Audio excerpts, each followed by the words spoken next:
It's a privilege, really, if someone feels safe enough, confident enough, trusts you enough to have a really personal conversation. We're here at Field Days 2026, proudly under the Farm Strong tent, sparking that chat and cutting the ball. We're here with Sarah. What are you most grateful for? Family past and gone and current family. Yeah, they always make life meaningful and keep your priorities straight when you know that, family comes first and then everything else comes after that.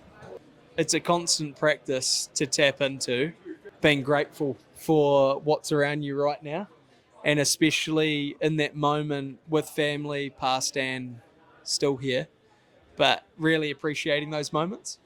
My kids' sport is really important and always has been. It's it's one of the times where we can be there for them and just soak up the moment. It's things like that, and family dinners and car trips and holidays and those kind of things where you just get to be together, I guess. Yeah. Are you a clinical psychologist?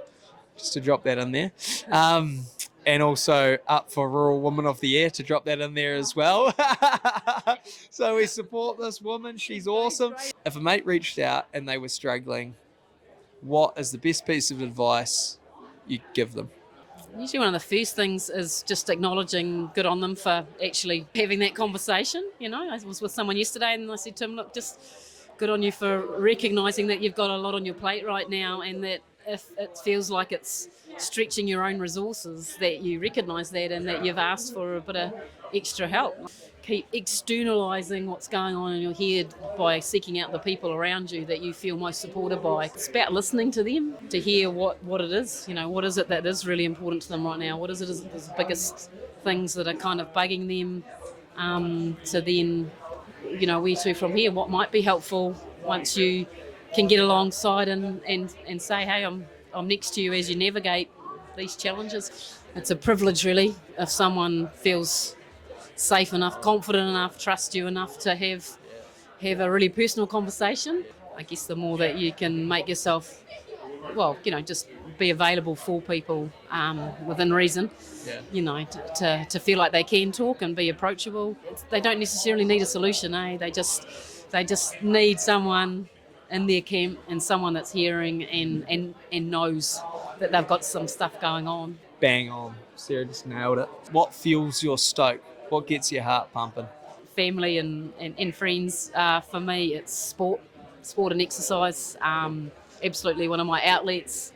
And also sense of achievement, always looking for a new challenge, I guess. And it might be a new, I used to play rugby, obviously a little bit older now, so I can't, probably body's not quite up to that anymore, but played hockey and now just the last couple of years changed to football, never played before. Age of 52, new sport, loving it. Whatever. I chop and change with sports all over the years, but for me, the challenge of something new, the physical kind of outlet from a mood point of view has always been part of my well-being. One of my things is I love gathering up a group and getting them to sign up for some kind of challenge together, and when you do that and you achieve it together, it's just a massive buzz. These things that you've just touched on, which is all about what Farm Strong stands for, and I understand the magic that gets printed and amongst the resource of Farm Strong this legend helps produce, and to be able to get out to the masses to help people. Those are some really core values around surrounding yourself with people, go-getters, good people that support you and want to do cool stuff that are similar. Doesn't necessarily have to be the same, but similar. And also movement through physical movement. When I say preach, mate, I live and breathe it, and 100% it's my safe place. No matter what's going on in life, coming back to that pillar of that anchor of physical movement and getting out there and getting the body moving and into a place, for me personally, the Hurt Locker. You can't be anywhere else, so it's about getting in amongst it and just get moving. So awesome, Sarah. Thank you so much for sparking that chat with us today and being the legend you are.